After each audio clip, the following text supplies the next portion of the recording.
When the farmer fell through an old barn floor, he discovered a secret that could destroy his entire legacy. Letters, a map, and a dark inheritance buried for generations. Now he must choose: save the farm, or expose the truth that could ruin his family name forever. You won't believe what was hidden beneath his land. Hit the like button, subscribe, and tell us in the comments what you would do in his place. The sun had barely risen over the horizon, yet the Collins Ranch already looked tired, as if the years weighed heavier on it than on the man who owned it. The white paint on the farmhouse had long since peeled away, revealing naked wood that had grayed like old bones under endless sun and storms. The barns leaned inward, as though gathering for warmth or commiseration, while rusted gutters sagged like drooping shoulders. Weeds curled around fence posts, and wind carried dust across empty fields that once promised abundance. The place had the scent of neglect-dry hay, stale manure, and damp rot, a stubborn reminder of seasons gone wrong. To anyone passing by, it might have appeared abandoned, but inside, Ethan Collins was still fighting to hold it together. Ethan stood on the porch with a stack of envelopes in his hand. The familiar weight of worry pressed into his chest even before he slit them open. He knew what they contained: more notices, more threats disguised as polite warnings. Bold red letters glared up at him. Last reminder: immediate action required. Foreclosure possibility. He exhaled slowly, as if releasing air could somehow lighten the load, but the words clung to him like burrs. He rubbed his forehead, calloused fingers stained with dirt, feeling years of labor that no longer seemed to matter. Inside the house, the silence felt vast. There were still picture frames on the walls, old photographs of family reunions, harvest festivals, and a prize-winning season the ranch had celebrated decades ago. Those trophies and ribbons, once shining proof of success, now collected dust in a cabinet nobody opened anymore. They seemed like ghosts of optimism laughing at him. His wife had left 2 years ago. She had begged him to sell the ranch before it consumed them both. And when he refused, she left to find a life that wasn't suffocating. Their only son, Michael, followed a year later. The young man wanted college, change, the city lights. He said this place was killing dreams, and maybe it was. Now Ethan ate alone, worked alone, spoke mostly to animals and the wind. He tried to convince himself that the land needed him, but most days it felt like the opposite, like the earth itself was pushing him away. He finished reading the letters and tossed them onto the table, watching them slide across the wood as though fleeing his touch. The bank expected payment in 30 days. He could sell some livestock, but he didn't have much left: 2 cows, 3 chickens, and a tractor that coughed black smoke every time he tried to start it. There were no buyers for a property this broken, and even if someone offered, the land had been in his family for generations. It was all he knew. Selling it would feel like erasing himself. With a sigh, he shoved his boots onto his feet and stepped outside. The morning light made everything appear softer. The fields shone with dew, and the crisp air hinted at possibility.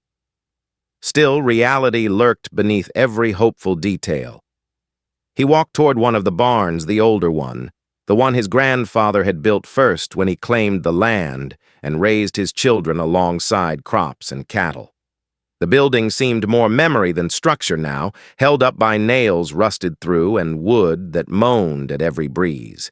He pushed the door open, and it groaned resentfully before giving way. Inside, the dimness felt thick.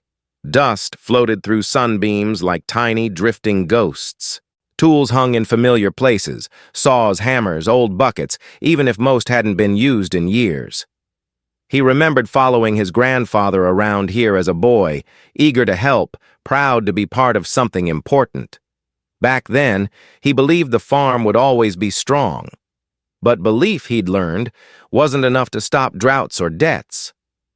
He stepped onto the wooden floor, which creaked loudly under his weight. He crouched to examine the boards near the center where the wood seemed warped and uneven.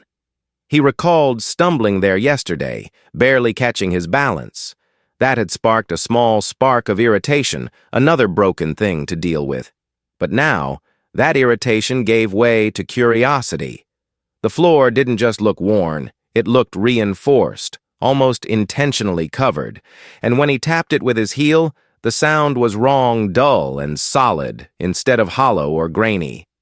Ethan retrieved a pry bar leaning against the wall. He slipped it under one of the boards and pulled. The old wood resisted before splitting with a sharp crack, sending splinters across the floor. Beneath the plank, instead of dirt like he expected, he saw red clay bricks tucked tightly together. A brick floor inside a barn was odd, especially beneath boards. He brushed off dust, his brows knitting tightly. Why bricks? Why here? His heart pulsed faster, not with excitement, but with a creeping feeling that he was standing atop something hidden, something that wasn't meant to be found. A cold rush climbed up his spine.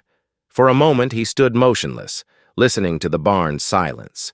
The air felt heavier, like the building itself held its breath. He replaced the board and stood up straight, suddenly aware of the weight of what he had discovered, yet not understood. Whatever lay beneath those bricks might be nothing. It might be something, good or terrible. He had no way of knowing. He looked around, taking in the aged beams and dusty rafters. A sliver of sunlight cut across his boots and pointed right toward the distorted spot on the floor, as though urging him on. But a lifetime of disappointments had taught him not to trust hope too quickly. He decided to deal with it later, once he had more daylight and fewer shadows twisting his thoughts. He set the pry bar back down and walked toward the barn door. When he stepped outside into the bright air again, he paused and glanced back. The open door gaped like a mouth waiting to share a secret. The ranch might have been falling apart, but in that moment, a new uncertainty rooted itself in him. There was something under his feet that didn't belong. Someone perhaps his grandfather had built carefully and hidden deliberately. For the first time in a long time, Ethan felt a flicker of something stronger than pure despair. He didn't dare call it hope yet, but he could not ignore the curiosity clawing its way through the burden on his shoulders. The silence of the ranch settled around him once more as he walked back toward the house, the letters waiting for him on the table like vultures. Yet now he carried a new weight, a mystery living beneath his fields and past his memories, a secret buried not just in the earth, but in the very foundation of his family's legacy. And whether he liked it or not, it was calling to him. The night had offered little rest. Ethan lay awake for hours, his mind replaying the sound of wood splintering beneath his feet and the strange thud of brick where no brick should have been. He stared at the ceiling long after the darkness had folded around him, the silence broken only by the soft ticking of the old wall clock and the occasional creak of the house settling under cold air. Every time he closed his eyes, he thought of the warped section of the barn floor and the heaviness he had sensed beneath it. By sunrise, his thoughts had become a storm. When daylight finally crept through the windows, he rose immediately, driven by an urgency he hardly understood. He dressed quickly, snagged his boots by the door, and stepped outside without eating. Frost still clung to the ground and burned beneath his soles as he crossed the yard. The barn loomed ahead, its time-worn structure now harboring a secret he could no longer ignore. With tools gathered, a sledgehammer, crowbar, and a rusted shovel, he pushed the door open. The hinges groaned like a warning, but he ignored the sound and marched forward. Sunlight filtered through small cracks and broken panes, cutting narrow beams across the dusty air. He knelt beside the loose board and inhaled slowly. His heartbeat thrummed in his ears. He pried the wood back up and tossed it aside, revealing the bricks once more. They looked older than the barn itself, and that realization only deepened the mystery. Brickwork required deliberate effort, planning, intention. This was no accident of construction. He raised the sledgehammer. The first swing was cautious, but the blow still echoed sharply. Dust jumped up and the brick beneath cracked. Another strike, harder this time. His muscles strained with the effort, but determination overpowered fatigue. He hammered again and again until pieces of brick scattered outward, exposing uneven layers beneath. When he lowered the tool to breathe, he noticed the bricks had been arranged in a neat square, their edges outlining something hollow below. The certainty that someone deliberately hid this rushed through him like a chill. He knelt and brushed the shards aside with trembling hands. Beneath the broken surface was metal dull and flaked with rust. A chest. Not a buried utility line, not scrap tossed aside and forgotten, an intentional container meant to be concealed. Ethan swallowed hard. His fingertips grazed the cold steel. There was a handle once polished, now corroded. He pulled, but the lid stuck tight, sealed shut by time and decay. He pressed the crowbar against the seam and heaved, the metal shrieking in protest. The lid gave a sudden jerk and slammed open, stirring up a plume of dust that filled his nose and made him cough. When the air cleared and his eyes adjusted, he stared into the contents, bewildered.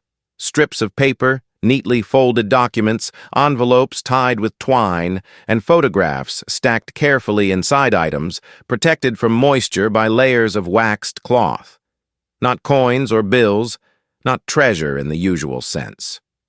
His shoulders slumped, briefly overtaken by sharp disappointment. He had hoped for a miracle, for something that could solve every problem sitting inside those threatening envelopes on his kitchen table. But as he lifted the first envelope, the meticulous nature of the contents unsettled him far more than gold ever could. These papers had been hidden intentionally, with great care, and that suggested value, not financial perhaps, but personal and dangerous. He slid open a string, securing a bundle of letters.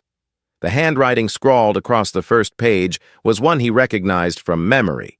A strong hand, sharp strokes, the same signature he saw on the land deed framed above the fireplace. Samuel Collins, his grandfather. A sudden weight formed in his chest. His grandfather had been a stern but fair man, someone who preached hard work and self-reliance, who believed in honesty above all. To find something hidden by him felt like a violation and an accusation. His hands trembled slightly as he read. The first letter, dated decades earlier, made little sense at first. References to a payment, instructions for silence, a careful reminder that the girl must never be linked back to us. Ethan's brow tightened as he shuffled quickly through the pages, scanning fragments that sent spikes of unease through him. Terms like ransom, delivery point, and police search appeared repeatedly. It was unmistakable. His grandfather had been involved in a kidnapping. He set the papers down as if they had burned him. The world around him seemed to shrink, the barn walls leaning closer as though listening. Sweat dampened his brow despite the cold morning. His breath felt uneven, too shallow. He stared at the letters again, hoping he had misunderstood. But the truth stared back, etched in ink that had survived time's attempt to bury it. He reached for the photographs next. A young girl, no more than 10, was bound by fear in her expression. Her eyes swollen from crying, hair disheveled, the background blurred but unmistakably rural. One picture showed his grandfather standing beside a truck, head turned away from the camera as if intentionally avoiding it. Another showed bundles of money. Blood surged in Ethan's ears, and a bile-like sickness rose up in his stomach. He had idolized this man. He had believed the ranch was a monument to integrity. But the foundation beneath his boots might have been paid for with trauma and tears. With a shaking breath, he shoved the photographs aside, almost afraid to touch them further. He forced himself to keep reading. A final envelope lay beneath the others, sealed with wax. Inside was a single hand-drawn map, a crude depiction of the ranch, with several marked points across the land. The largest of these marks sat beneath a tattered oak near the far end of the property, one that Ethan had once climbed as a child until his grandfather angrily forbade it. He had never understood why. He thought it was simply another rule of a strict man. Now that rule felt like a warning. Alongside the map was a small brass key, tarnished like the chest but still intact. It lay in the envelope like a secret waiting for the right moment to reveal itself. He hesitated before picking it up. Metal met his fingertips cold and unforgiving. It felt heavier than a key should, heavy with obligation, heavy with responsibility. He leaned back on his heels, staring blankly into the chest. The barn seemed to pulse with the silence around him, the dust hanging still, as if the entire structure listened for his reaction. His thoughts raced wildly. Shame for the crime he had never known, anger for the lies told through stories of honor, fear that this discovery invited consequences far beyond financial ruin. He closed his eyes for a moment, trying to gather himself. The debts, the failing ranch, his broken family. Those problems had felt like the worst burdens imaginable only yesterday. Now they seemed smaller, overshadowed by something far darker. His family's legacy wasn't heroic. It wasn't even honest. It was built over a buried sin so monstrous he could barely fathom it. He looked down at the key again, the map next to it. His grandfather had hidden everything meticulously and yet left a path to the rest. Why? To pass the burden on? To allow someone someday to finish what he started? Or to grant his descendants a chance to do what he could not make amends? No answer surfaced. Only a grim certainty that this discovery, these papers, these stolen moments of a terrified child, would not let him walk away unscathed. He knew himself well enough to know that he could not leave, they lay. Pandora's box had been pried open, and he had taken a look inside. Now the darkness demanded acknowledgement. He gathered the contents of the chest, every letter, every photograph, the map, the key, and closed the lid, pushing it aside like a coffin that no longer hid death. The ground beneath him felt different, unstable, as though the earth rejected the secrets he had disturbed. He stepped back, wiping dust from his hands onto his jeans. The sunlight through the rafters caught his eyes and made them sting. He felt older than he had moments earlier, older than his father had ever looked, older perhaps than the barn itself. With effort, he lifted the chest and carried it out of the barn, its weight a testament to the burden he had inherited. When he crossed the threshold, the morning breeze cooled his damp skin, but no relief followed. He paused and glanced back into the dark interior of the barn, where shadows lingered in quiet judgment. There was no going back now. He had unearthed something that could ruin the memory of a man he once revered. Something that, if known by the world, might destroy the Collins name entirely. Yet ignoring it would mean allowing a crime one sealed with fear to remain unchallenged.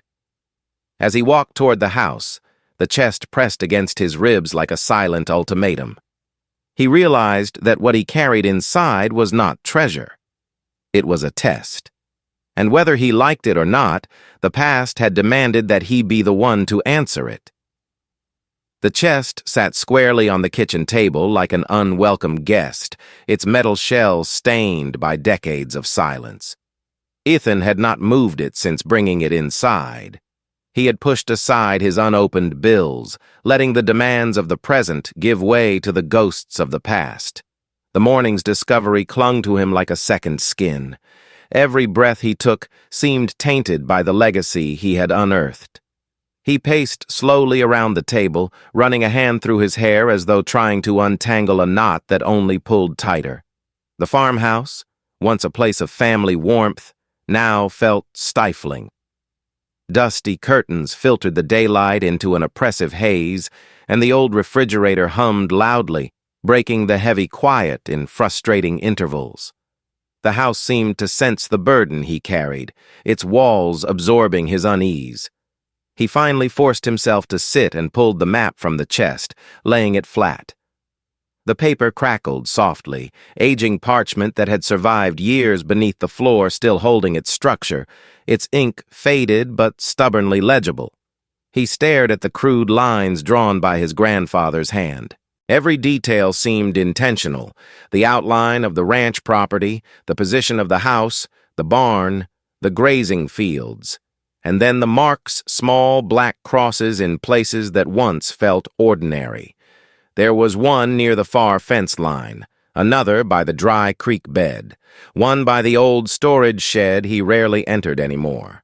But the largest, cross-bowled, circled twice sat beneath the old oak tree that towered over the west end of the land. That tree was older than the house, older than the barn. Family stories said it had been there before the Collins family first claimed the acreage. Ethan had climbed it countless times as a child, escaping chores or pretending he could see the edge of the world from the top branches. His grandfather had always been uneasy when he climbed too high, and eventually forbade him from playing there at all. At the time, Ethan had assumed it was simply caution. Now, that memory simmered with new meaning. What had his grandfather been afraid he might find? He pressed his palms against the table, grounding himself. The letters, the photos, the proof of a crime, a kidnapping that had bought his family's security, those were already difficult enough to accept, but the map threatened more. It suggested intentional, calculated concealment, and the small brass key resting beside the papers hinted that the buried truth went deeper still.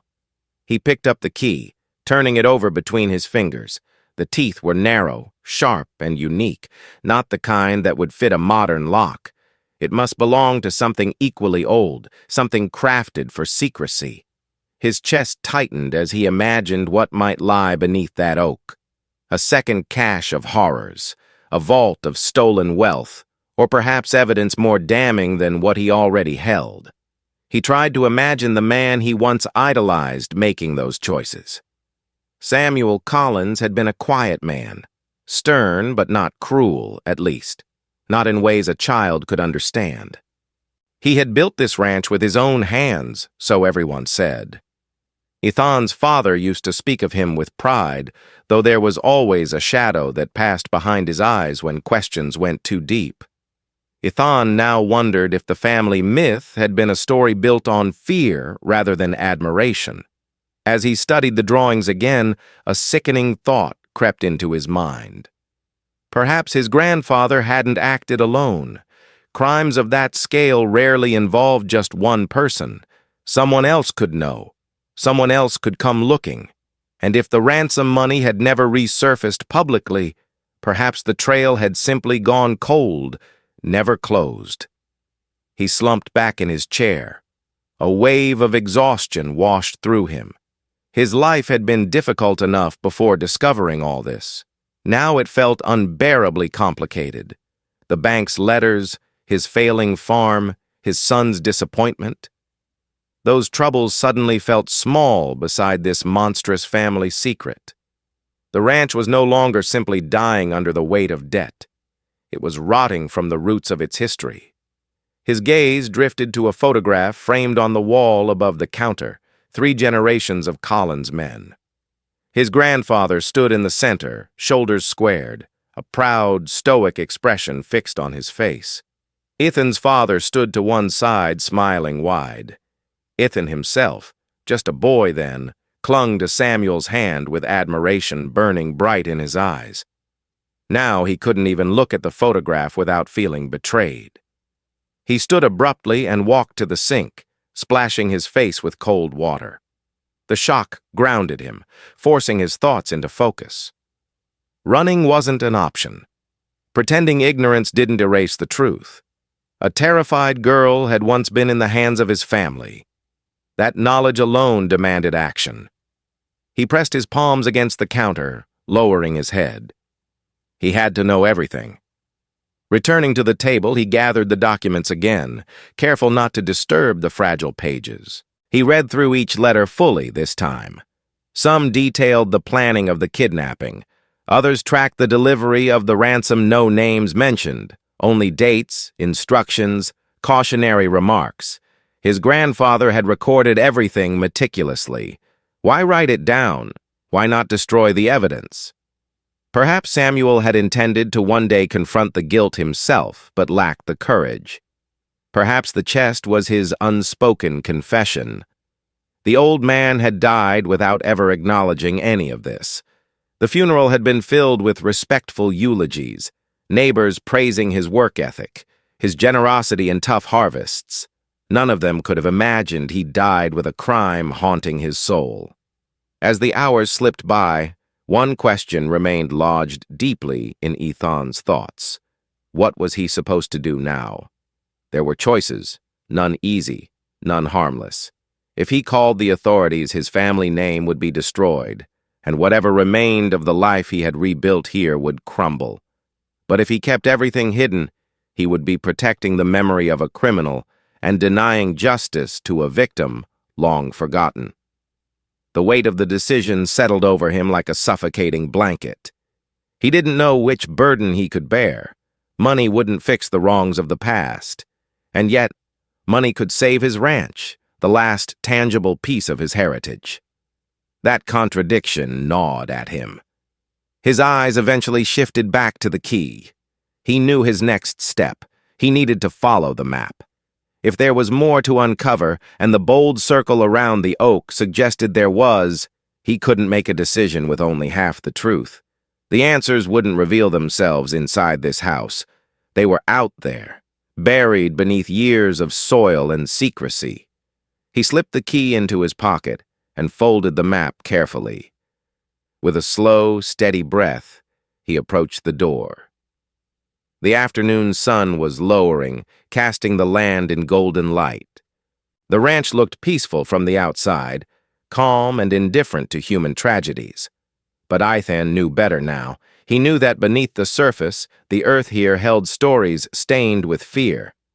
He stepped outside, feeling the weight of responsibility anchor his steps. The ground crunched under his boots as he walked toward the tree line. There was a chill in the air, and the wind rustled through the dying grass like whispered warnings. The oak at the far edge of the pasture loomed dark against the horizon, its branches spread wide like a watchful guardian. Ethan paused halfway across the field, glancing back at the sagging barn in the distance. It stood there silently, both an accomplice and witness to the past. Then he turned back toward the oak, fists tightening with resolve. He would dig deeper, not just into the soil, but into everything he thought he knew. Only then could he decide what to do with the truth. Only then could he face the future without being shackled to the sins of the dead. He continued walking, his figure small against the vast land, and with every step he took, the secrets buried beneath the Collins Ranch stirred, waiting to be unearthed. The day after he found the map passed in a haze of restless thoughts and reluctant courage. Ethan barely slept. He spent most of the night seated at the kitchen table, staring at the folded paper and the tarnished key, imagining what horrors or revelations waited beneath the earth. By dawn, he was already outside with his shovel slung over his shoulder, boots covered in dew as he walked toward the old oak marked so boldly on his grandfather's map. The oak towered over the land like a guardian of forgotten stories. Its trunk was thick and warped by age, the roots gnarled as if gripping the earth to keep the past buried. The branches stretched wide, heavy with leaves that rustled in the faint breeze, whispering an ancient warning he tried to ignore. He remembered climbing this tree as a child, using its lowest branch as a seat while pretending to steer the world below. His grandfather would shout at him to get down, his voice sharp with panic rather than anger. Ethan never understood then. Now, he wondered how many times Samuel Collins had looked nervously at the ground beneath that tree, fearing his secret would be uncovered by the innocent hands of his grandson.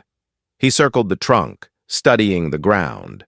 There was nothing visibly unusual: patches of dry grass, cracked soil, the remains of old acorns chewed by squirrels.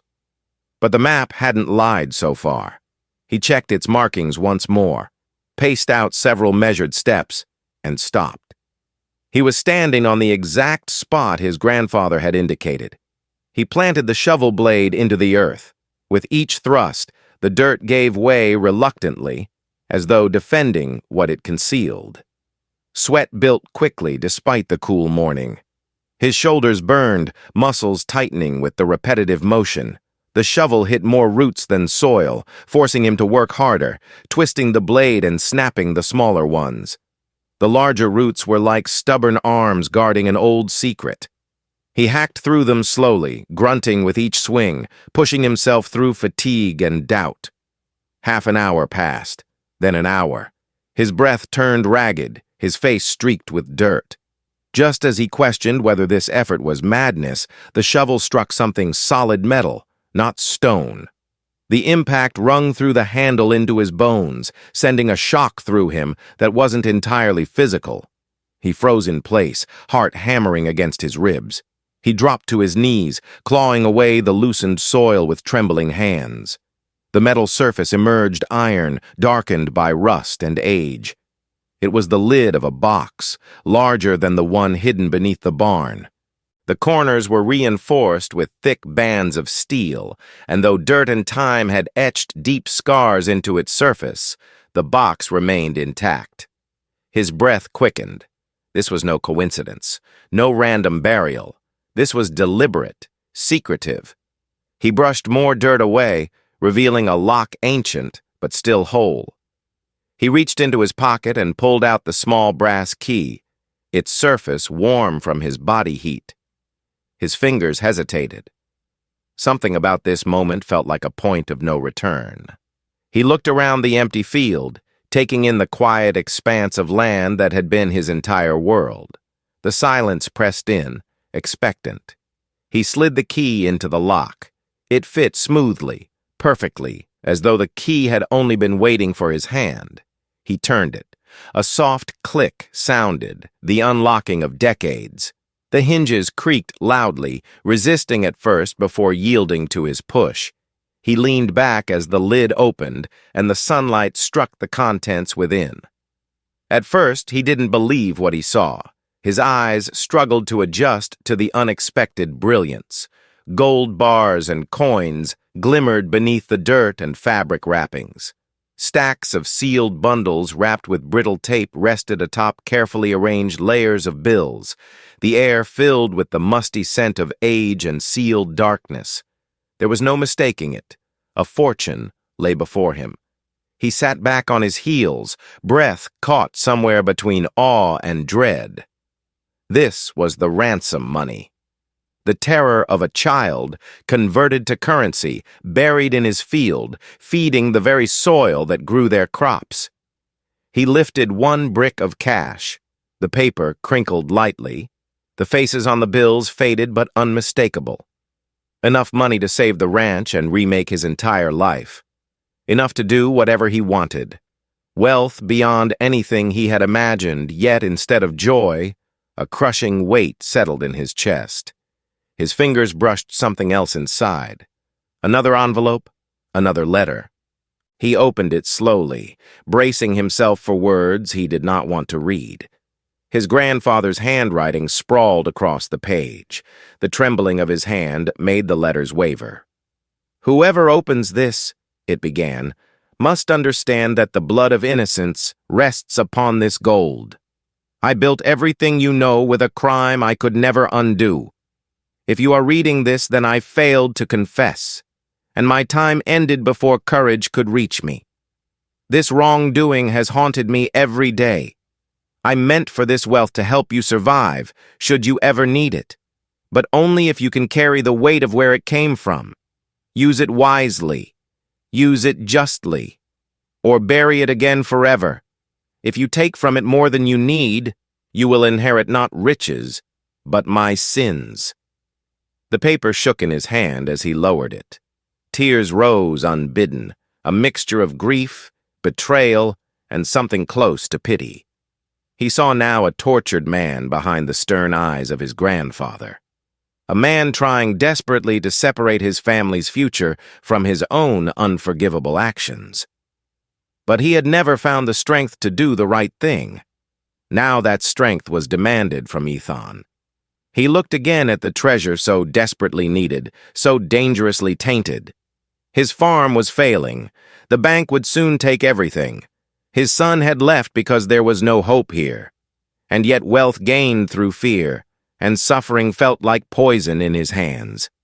He sat there for a long time, the wind moving softly through the branches above, sunlight warming the earth around him. Coins sparkled at the bottom of the box like tiny suns, offering salvation at a terrible price. Finally, he reached in and lifted one bar of gold, a heavy, cold object. Heavy like regret. Heavy like guilt. He placed it aside and carefully closed the lid. He locked it again, burying the key deep into his pocket. He wasn't ready to decide, not yet. He climbed out of the hole, tightening his grip on the shovel. He covered the box again, not completely, but enough that it was hidden from eyes other than his own. The tree seemed to loom closer now, as though acknowledging that its secret was no longer safe. As he trudged back toward the house, exhaustion dragging at his limbs, the weight of the day pressed into every step, he had found the truth, and the truth had found him in return. He looked out over the ranch, the fields swaying gently in the wind, the same wind that carried the laughter of his childhood, the promises of his father, the stern voice of a grandfather who had tried to bury his shame. The land was steeped in all of it joy and betrayal, legacy and lies. He reached the porch and paused, turning to face the oak once more. The sun dipped lower behind it, casting the tree in bronze light. It stood like a sentinel, bearing witness to the burden he now carried. Whatever decision he made, whether to redeem his family's name or preserve its illusion, would shape not only his future, but the meaning of every life lived on this soil before his. He stepped inside and shut the door, feeling the enormity of silence close around him once again. He knew that the real digging had only just begun. The house felt colder that evening, though the air outside still held the lingering warmth of late summer. Ethan sat alone at his kitchen table, the chest from the barn resting heavily beside the folded map, and his hands curled into tense fists on either side of an untouched cup of coffee. He stared at the objects in front of him as though they were capable of answering the 1,000 questions churning inside his mind. But the silence of the room only offered the echoes of doubt. He couldn't escape the images he had seen, the faded photographs of the terrified girl, her face bruised from tears, mouth trembling as though she were trying not to scream. He thought of the letters, cold and businesslike, despite the horror they described. And he thought about the oak tree, the weight of the shovel in his hands, and the gleam of gold that felt less like salvation and more like a stain that had seeped through the decades into the soil beneath his boots. Even now, with everything laid before him, a part of him wished he had never discovered the secret. If he had ignored the warped floorboard, if he had thrown away the map, if he had chosen to believe ignorance was safety, he could go on living in a lie built from hope, not horror. But he had opened the chest. He had seen the truth, and truth demanded action. The farm, his father once told him, was the backbone of the Collins legacy. But now Ethan wondered whether that backbone had been molded from steel or stolen bones. Every wall, every beam, every stretch of fence that bordered his property might have been constructed with the ransom paid for a child's stolen freedom. How could he continue living on land fertilized by injustice? Yet his reality was undeniable as well. The bank wasn't going to wait. The farm teetered on the edge of foreclosure. If the land went, then the last tangible piece of his family would vanish, sold to someone who didn't see the years of laughter, arguments, planting seasons, and harvests that gave it meaning. He couldn't let that happen. But could he truly use the ransom money to stop it? Could he build his future on the same corruption that once built his past? His thoughts circled the same agonizing loop until his temples ached. He poured himself a drink something stronger than coffee and stared into its amber depths as though courage might rise from the glass. The minutes crawled by until it was dark outside, and still he couldn't commit to a choice. Eventually he rose, went to the living room, and turned on the old TV more for noise than anything. Static flickered before settling into a late-night news report about a missing teenager, her parents begging on camera for any information. Their voices trembled with the same desperation he had glimpsed in the girl's eyes from those stolen photographs. He froze, every nerve ending awake in sudden clarity. The suffering didn't end with that one child decades ago. It happened still constantly, families shattered by the disappearance of someone they loved. His chest constricted. The moral weight shifted, undeniable now. If he alone benefited from the blood money, he would be no different from the man who buried it. But if he used the money to undo even a fraction of what his grandfather had contributed to, then perhaps the Collins name could be something other than a curse. He shut off the TV and returned to the table, breathing shakily. He opened the chest once more this time without fear or hesitation. The bills, the gold, the bonds, they no longer looked like a temptation. They looked like tools. They looked like a second chance. He took out the ledger book he used to track ranch expenses and flipped to a blank page. Anonymously, he would funnel most of the money to organizations that searched for missing persons or supported families shattered by abductions. No praise, no recognition, just restitution. He imagined letters being opened by families who thought the world had forgotten them. Donations, funding search teams, rescue equipment, legal fees, and invisible force of good fighting the very evil that once enabled this wealth. The thought steadied him. Still, not everything could go. The bank threatened to take his home and land, the one piece of his family history he could salvage. He needed enough money to erase the debt and restore the ranch to stability. Not luxury, just survival. The ranch could continue to stand, a place where future generations of Collins would build their lives honestly. It would take far more strength to live modestly with a clean conscience than to drown in a sea of stolen riches.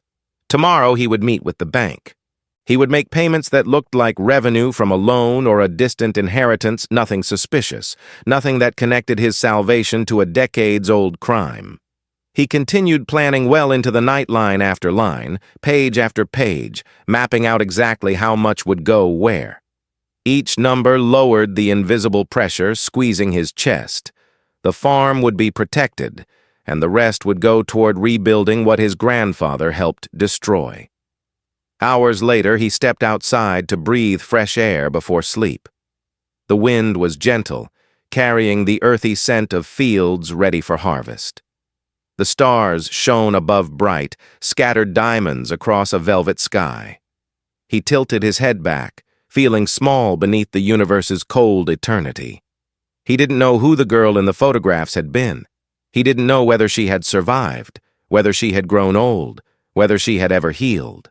But tomorrow, someone like her would receive a glimmer of hope because he made the right choice. He hoped she might forgive the Collins name if she somehow looked down from wherever fate had taken her.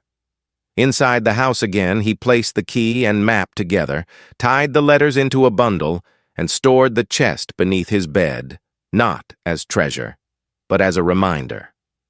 He would keep a portion safely hidden, but not for indulgence.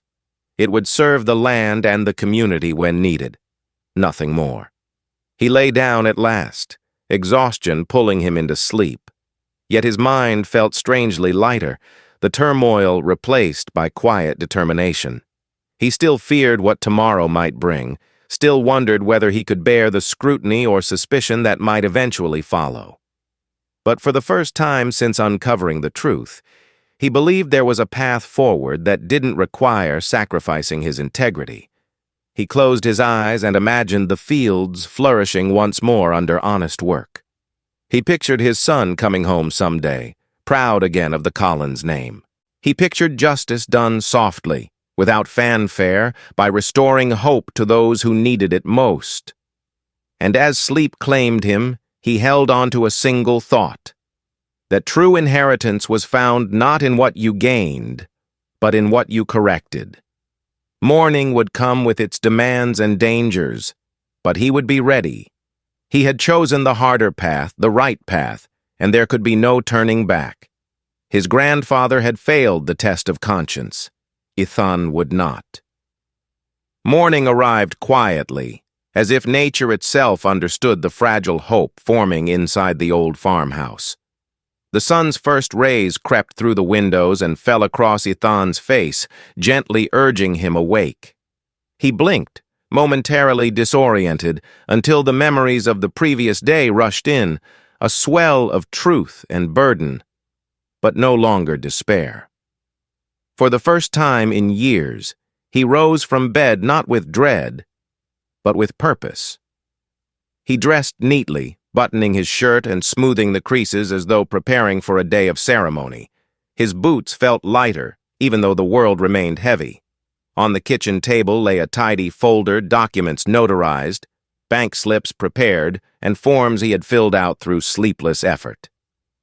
Next to them sat the smallest stack of bills from the buried fortune, bundled tight and unmarked.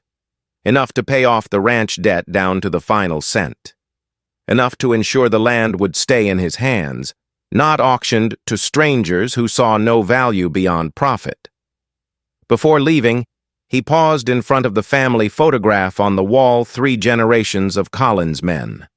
Yesterday, the sight had brought bitterness. Today, he stared directly into his grandfather's eyes, not with hatred, but with solemn recognition. Samuel Collins had made a ruinous choice and carried the secret until his last breath. It was a sin Ethan could not excuse, but one he could overcome. He stepped outside, the crisp morning air filling his lungs with courage.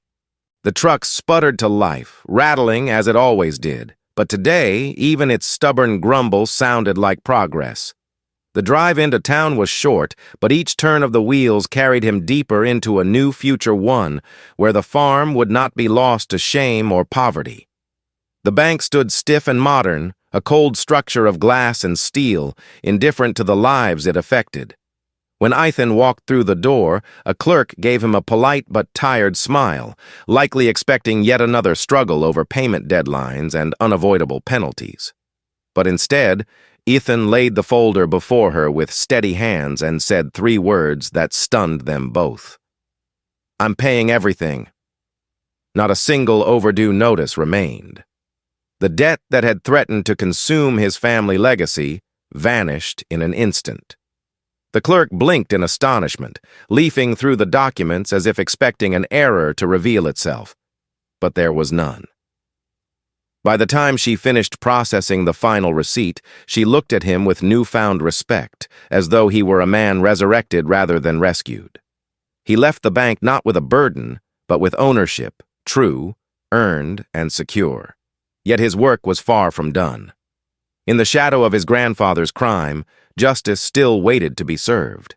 He stopped next at the town's public library, settling himself at one of the older computers far from watchful eyes. He opened a web page for a non-profit organization dedicated to searching for missing children and aiding families trapped in the nightmare of uncertainty.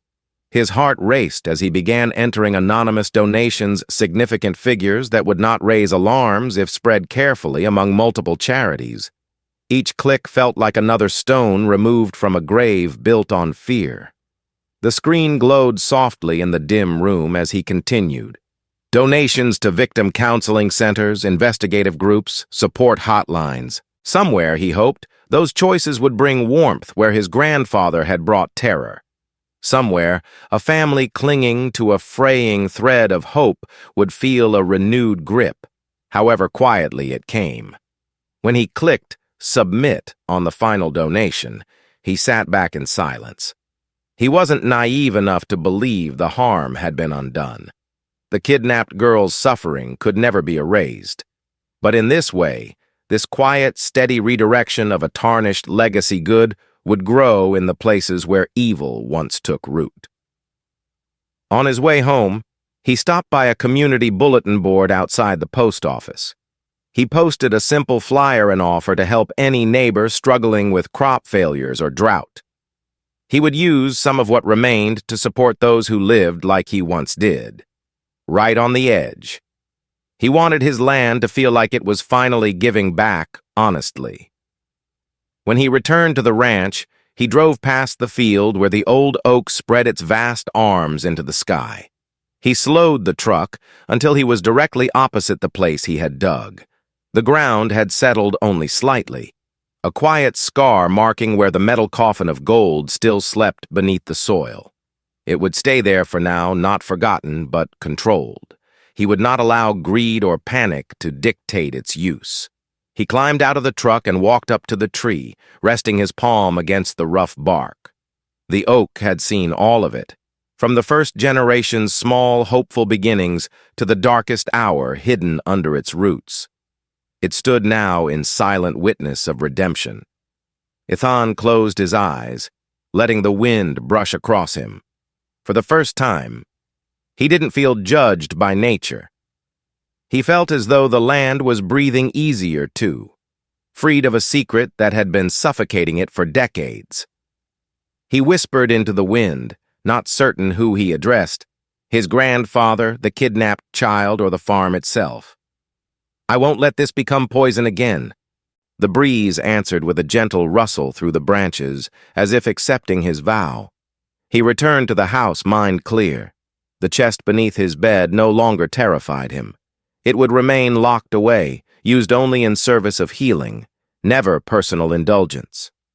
The past would always be painful, but now it was acknowledged, and that acknowledgement had transformed it from a curse into a responsibility. In the evening, as the sun painted the sky shades of orange and purple, Ethan stood at the fence line overlooking his fields. The land stretched wide before him, dormant but full of promise. It was still the farm he had known as a boy, its soil ready to give life if given the chance. Soon he would repair the tractor, reseed the pastures, restore the barn. It would take work, tireless work, the kind his family had always known. But this time, the effort would not be tainted. He felt the weight on his shoulders lighten, replaced not by emptiness, but purpose. The Collins Ranch would not be remembered as the product of a ransom. It would be remembered as the place where a man faced the truth and chose to rise above it. The burden had been inherited, but so had the strength to confront it.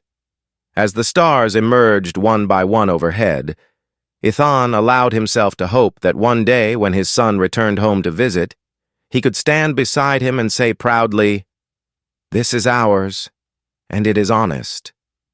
And perhaps in some quiet corner far away, the girl whose tears once paid for this land would feel a small measure of peace, knowing her suffering was not forgotten, and that the wealth stolen from her fear had finally been returned to the world as goodness. Night settled, the fields glimmered beneath the moonlight, and for the first time in his life, Ethan felt free.